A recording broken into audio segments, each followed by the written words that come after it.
여기는 제가 할게요. 제가 더 빨리 할 수 있다니까요. 여기 이 부분 제가 판단하겠습니다.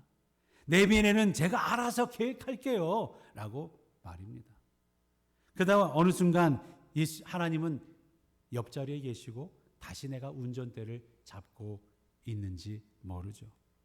오늘 야고보는 우리에게 아주 중요한 질문을 던집니다. 지금 당신의 삶의 운전대를 누가 잡고 있습니까? 라는 거예요. 저의 삶의 운전대는 와이프가 잡고 있죠.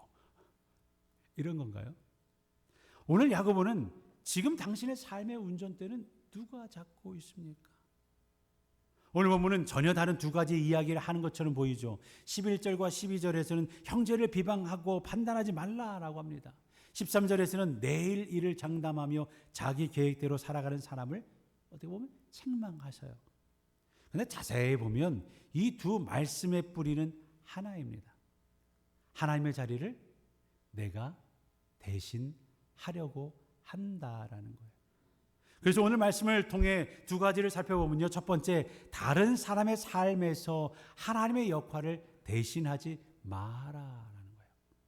11절 함께 읽어볼까요? 시작. 형제들아 서로 비방하지 말라. 우리 이 말씀을 들으면 쉽게 생각하죠. 남을 험담하지 말라는 말씀이구나. 물론 맞습니다. 그런데 야고보가 말하는 것은 그것보다 더 깊은 이야기예요. 12절에 다 같이 읽습니다. 입법자와 재판관은 오직 한 분이시니 능히 구원하시기로 하시며 멸하기도 하시느니라. 너희는 누구이기에 이웃을 판단하느냐. 야고보의 관심은 단순히 우리의 말버릇에 있지 않습니다. 누가 재판관이냐? 이걸 묻고 있는 거예요. 사람을 최종적으로 판단할 수 있는 분은 하나님 한 분뿐이라는 얘기예요. 그런데 우리는 너무 쉽게 다른 사람에게 판결 결정문을 내리죠. 이 사람은 원래 이런 사람이야? 저 사람은 이렇쿵 저렇쿵? 우리는 한 사람의 행동 몇 가지를 보고 그 사람 전체를 판단해 버립니다. 그 사람이 살아온 세월을 다 알지도 못하고 그 마음속 상처를 다 알지도 못하고 그 말이 나오기까지 얼마나 힘들었을까 생각도 못하고 오늘 밤 하나님 앞에서 그가 어떤 기도를 드릴지도 모르면서 하나님께서 그 사람을 어떻게 변화시킬지도 모르면서 우리는 너무 쉽게 단정, 마지막 문장을 써내려가는지도 모릅니다. 저 사람은 이런 사람이야. 야고보는 묻죠. 내가 누구이기에 이웃을 판단하느냐. 이 말씀은 아무것도 분별하지 말라는 뜻이 아닙니다. 잘못된 거 잘못되었다 말할 수 있어야 되고 죄는 죄라고 말해야 할 때가 있죠. 사랑하기 때문에 권면할 때도 있습니다. 그러나 분별과 정죄는 다르다라는 표현. 분별은 그 사람을 살리기 위해 말하는 것이고 정죄는 그 사람보다 내가 더 낫다라는 것을 드러내기 위해 정죄를 한다라는 거예요. 권면은 회복을 원하지만 비방은 상대가 내려가야 내가 올라 높여지는 것이라 생각합니다. 그래서 말의 내용보다 더 중요한 것은 내 마음의 자리예요. 나는 지금 이 사람을 좀 사랑하고 있는가? 아끼고 있는가? 아니면 이 사람의 재판관이 되어 있는가? 이런 질문을 해야 합니다. 특히 우리는 가정에서 부모는 자녀를 사랑합니다. 그래서 자녀의 미래를 걱정합니다. 이 학교가 낫다, 저 학교가 낫다, 이 전공이 좋다, 이래야 된다, 군대 가는 게 더 낫겠다, 이렇게 살아야 된다. 부모님은 조언하게 되죠. 가르치게 되죠. 때로는 단호하게 말하게 됩니다. 권면합니다. 그러나 우리는 알죠. 자녀 인생의 하나님은 부모가 아니다라는 것. 자녀도 하나님께서 창조하셨고 부르셨고 하나님께서 인도하실 한 사람이라는 것. 부모의 역할은 자녀 대신 인생을 살아주는 것이 아니라 자녀가 하나님을 바라보며 자신의 길을 걸어가도록 도와주는 거죠. 교회도 마찬가지입니다.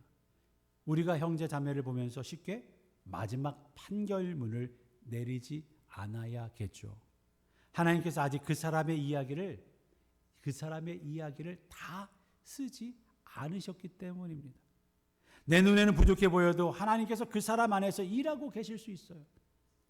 그러므로 다른 사람의 삶에 하나님의 역할을 대신 하지 말아야 합니다. 재판관의 자리에서 내려와야 하는 거죠. 그리고 그 사람을 하나님께 온전히 맡겨드려야 합니다. 두 번째로 자신의 삶에서도 하나님의 역할을 대신하지 말아야 합니다. 야고보는 이제 다른 사람에게서 우리 자신에게로 시선을 돌립니다. 13절에 함께 할까요? 시작. 들으라, 너희 중에 말하기를 오늘이나 내일이나 우리가 어떤 도시에 가서 거기서 1년을 머물며 장사하여 이익을 보리라 하는 자들아. 이 사람을 한번 보기 바랍니다. 계획을 아주 잘 세웠어요. 언제 갈지도 정했습니다. 오늘이나 내일이나 어디로 갈지도 정했습니다. 어떤 도시요. 얼마 머물지도 정했어요. 1년이라는 시간. 무엇을 할지도 정했습니다. 장사요. 목표도 분명합니다. 이익을 보리라. 얼마나 훌륭한 계획입니까? 야고보는 계획을 세우지 말라는 것이 아닙니다. 그런데 그 계획에는 결정적으로 빠진 것이 있다라는 거죠. 하나님이 없다라는 거예요. 하나님 없다. 처음부터 끝까지 우리가예요. 내가요, 내가. 우리가 가고 우리가 머물고 우리가 장사하고 우리가 돈 버는 거예요. 그래서 야고보서는 14절에 이렇게 말합니다. 내일 일을 너희가 알지 못하는도다. 너희 생명이 무엇이냐? 너희는 잠깐 보이다가 없어지는 안개니라. 여러분은 미국에 오셔서 계획을 세운 대로 다 되셨습니까? 저는 계획대로 된 게 거의 없었던 것 같아요. 하나님의 온전한 인도하심이었고 그 부르심에 내가 어떻게 부르심에 응답하느냐라는 거였죠. 내일 일을 너희가 알지 못하는다. 몰라요. 너의 생명이 무엇이냐? 너희는 잠깐 보이다가 없어지는 안개니라. 아둥바둥 살아도 없어질 안개라는 것. 조금 강한 말씀이죠. 그러나 야고보는 우리를 낙심시키려고 하는 게 아닙니다. 너는 내 생명의 주인이 아니라는 사실, 너희 생명의 주인이 있다라는 사실. 우리는 계획할 수 있지만 미래를 통제할 수 없습니다. 내일 건강할지 몰라요. 우리의 삶도 우리의 자녀도 우리가 세운 계획도 그대로 이루어질지도 아무도 몰라요. 그래서 15절 중요하죠. 주의 뜻이면 우리가 살기도 하고 이것이나 저것을 하리라. 주의 뜻이면. 이 말씀은 무슨 일을 할 때마다 끝에 주의 뜻이면요 라고 붙이라는 의미만은 아닙니다. 중요한 말은 말이 아니라 태도라는 거죠. 주님, 이것이 제 계획입니다. 그러나 제 계획보다 주님의 뜻이 먼저입니다. 주님, 저는 이 길로 가고 싶습니다. 그러나 다른 길로 인도하시면 그 길을 따르겠습니다. 이게 믿음이죠. 그래서 믿음이 좋은 사람은 계획이 없는 사람이 아닙니다. 오히려 계획을 세우되 그 계획을 하나님 앞에 내려놓을 줄 아는 사람인 거죠. 사업을 계획할 수 있고 자녀의 교육을 계획할 수 있습니다. 은퇴를 준비할 수 있고 교회 미래를 계획할 수도 있습니다. 그러나 그 모든 계획 위에 한 문장이 있어야 합니다. 주님의 뜻이면, 주님의 뜻이라면. 그것은 불확실하게 살겠다는 말이 아니라 내 삶의 최종 결정권이 하나님께 있다라는 고백인 거죠. 그런데 우리는 때때로 하나님을 우리의 계획 속에 초청하지도 않습니다. 모든 계획을 다 세운 다음에 하나님께 와서 말합니다. 주님, 제가 이렇게 결정했어요. 잘 되게 해주세요.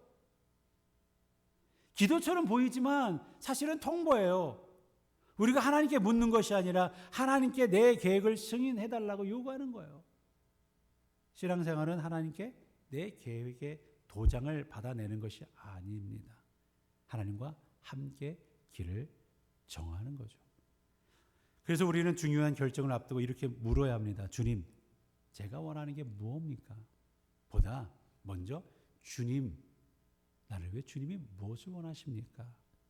이것이 나에게 얼마나 유익합니까? 보다 먼저 이것이 하나님께서 기뻐하시는 일입니까?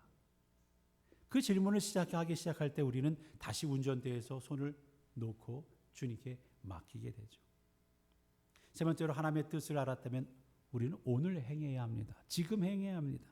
야고보는 마지막 17절에 뜻밖의 말씀을 합니다. 다 같이 읽습니다. 시작. 그러므로 사람이 선을 행할 줄 알고도 행하지 아니하면 죄니라. 왜 갑자기 선을 행하라는 이야기가 나온 걸까요? 앞의 말씀과 연결되어 있기 때문인데요. 우리는 흔히 죄라고 하면 하지 말아야 할 것을 한 것을 생각합니다.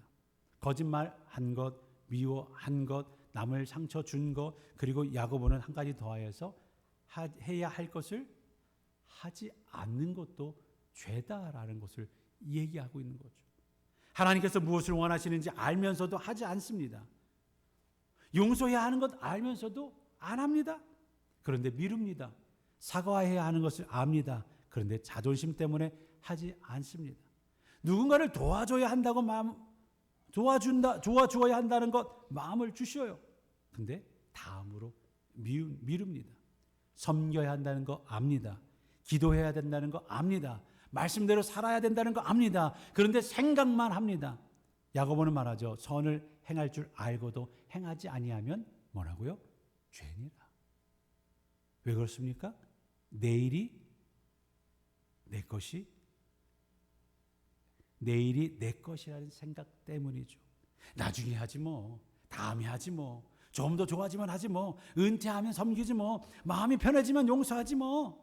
그러나 야고보는 조금 전에 말했죠. 너희는 잠깐 보이다가 없어지는 안개니라. 내일을 우리가 소유하고 있지 않다면 하나님께서 오늘 말씀하신 선을 오늘 행해야 한다는 거예요. 사랑해야 할 사람이 있다면 오늘 사랑해야 합니다. 용서해야 할 사람이 있다면 오늘 마음을 열어야 됩니다. 고맙다고 말해야 할 사람이 있다면 지금 말해야 됩니다. 도와야 할 사람이 있다면 할 수 있을 때 도와야 합니다. 하나님께서 내 마음을 두드리시는 일이 있다면 계속 미루지 마시기 바랍니다. 믿음은 하나님의 뜻을 아는 것에서 끝나지 않습니다. 하나님의 뜻을 행하는 것이 믿음이다라고 야고보는 얘기하고 있는 거죠. 사랑하는 성도 여러분, 처음에 운전대 이야기를 했습니다. 집에 가서 어떻게 될지도 잘 몰라요. 내일 일을 모르는 거니까. 신앙생활을 하다 보면 우리는 자꾸 하나님께 맡겼던 운전대를 다시 잡으려고 합니다. 다른 사람을 보내면서 내가 재판관이 됩니다. 저 사람 틀렸어. 안 돼. 그 순간 우리는 하나님께서 잡아야 할 운전대를 잡아버리는 거죠. 내 미래를 보면서 내가 주인이 됩니다. 내가 계획했으니까 이렇게 될 거야. 이렇게 해야 돼. 그 순간에도 우리는 다시 운전대를 잡습니다. 그리고 하나님께서 해야 할 일을 보여주셔도 나중에 하겠습니다라고 말합니다. 그 역시 내가 시간의 주인인 것처럼 사는 거죠. 오늘 야고보가 우리에게 묻습니다. 너는 누구이기에? 누구이기에 다른 사람을 판단하는 마지막 문장을 만드는 거냐? 너는 누구이기에 내일이 반드시 올 것처럼 장담하느냐? 너는 누구이기에 하나님의 뜻을 알고도 순종을 미루십니까? 우리가 필요한 것은 더 강하게 운전대를 잡는 것이 아니라 오히려 맡기고 놓는 거죠. 주님, 다른 사람의 인생도 주님의 것입니다. 내 자녀의 인생도 주님의 것입니다. 그리고 제 인생도 주님의 것입니다. 제가 판단자가 되지 않게 하시고 제가 제 인생의 주인이 되게 하지 않게 하시고 오늘 보여주시는 선한 일에 순종하며 선을 행하며 살게 하옵소서. 참된 믿음은 하나님의 역할을 대신하지 않는다라는 거예요. 다른 사람의 삶에서는 재판관 자리를 내려놓고 내 삶의 주인의 자리에서는 내려오면서 오늘 하나님의 뜻을 알았다면 순종의 자리로 들어가야 하는 거겠죠. 이번 한 주, 토요일부터 시작한 다음 한 주까지 내가 아직도 붙잡고 있는 운전대가 무엇인가 한번 생각해 보면서 사람에 대한 판단인가? 내 자녀에 대한 미래인가? 돈과 사업에 대한 일인가? 내가 반드시 이루어야 한다고 붙들고 있는 계획은 있지는 않습니까? 아니면 하나님께서 이미 말씀하셨지만 아직도 미루고 있는 순종이 있습니까? 오늘 다시 그 운전대를 주님께 내어드리고 고백하길 바랍니다. 주님, 제 삶의 주인은 내가 아니라 주님이십니다. 그 고백으로 오늘도 다음 주도 살아가는 저와 여러분 되시길 주의 이름으로 간절히 축원합니다. 기도합니다. 사랑의 하나님 아버지, 오늘 말씀을 통해 우리의 삶의 참된 주인이 누구신지를 다시 깨닫게 하시니 감사합니다. 오늘 말씀을 통해 우리의 삶의 주인이 오직 주님이심을 다시 고백하십니다. 그 고백대로 살게 하여 주옵소서. 다른 사람을 쉽게 판단했던 마음과 내 삶을 내 뜻대로 붙들려고 했던 교만을 내려놓게 하여 주옵소서. 우리의 가정과 자녀와 미래를 주님께 맡기며 주의 뜻이라면 이라는 고백으로 따라 순종하며 살아가게 하여 주옵소서. 주님의 뜻을 알게 하셨다면 미루지 않고 오늘 순종하게 하시고 우리의 삶의 운전대를 온전히 주님께 맡기게 하옵소서. 주님, 우리가 다시 붙들고 있는 삶의 운전대를 내려놓습니다. 우리의 삶도 주님의 것이며 우리의 교회 미래도 주님의 것입니다. 지난 50년을 인도하신 주님께서 새로운 50년도 친히 이끌어 주실 것을 믿으며 우리의 삶의 주인 되신 예수 그리스도의 이름으로 기도하옵나이다. 아멘. 하늘에 계신 우리 아버지여, 이름이 거룩히 여김을 받으시오며 나라가 임하시오며 뜻이 하늘에서 이루어진 것 같이 땅에서도 이루어지이다. 오늘 우리에게 일용할 양식을 주시옵고 우리가 우리에게 죄 지은 자를 사하여 준 것 같이 우리의 죄를 사하여 주시옵고 우리를 시험에 들게 하지 마시옵고 다만 악에서 구하시옵소서. 나라와 권세와 영광이 아버지께 영원히 있사옵나이다. 아멘. 이제 말씀을 듣고 함께 기도하기를 원합니다. 성령께서 우리의 생각을 실제로 변화시키도록 기도하실 때에 첫 번째 기도, 나와 우리 가정의 삶의 주도권을 하나님께 온전히 맡기기 위해 맡깁니다. 주님 받아주옵소서. 그렇게 살게 하옵소서 기도하길 바랍니다. 또한 교회 창립 50주년과 새로운 50주년을 위해서 기도해 주시고 지금 청년부 수련회가 진행 중입니다. 목사님을 위해 청년들을 위해 다음 세대를 위해 함께 기도해 주시며 환우와 출타자, 선교사님들, 전도 대상자들을 위해서 함께 기도해 주시며 한국과 미국, 세계 평화를 위해서 기도해 주시기를 부탁을 드립니다. 특별히 우리 전도 대상자로 이화자, 송상진, 이춘종, 이정자, 박태봉, 이백은, 이지욱, 남보라, 노영덕, 노현주, 임재수, 김정수, 정용순, 정효식, 정은자, 송진범, 이종수, 우리 성도님들, 집사님, 권사님, 여전히 다녔던 분들 다시 함께 올 수 있도록 기도하는 시간 갖도록 하겠습니다. 다 같이 기도합니다. 할렐루야. 하나님 감사합니다. 하나님, 우리 오늘도 말씀 앞에 주님의 삶을 돌아봅니다. 입술로는 주님이 우리의 주인이라고 고백하면서도 실제 삶에서는 여전히 내가 운전대를 붙잡고 내 생각과 경험과 계획대로 살아왔음을 고백합니다.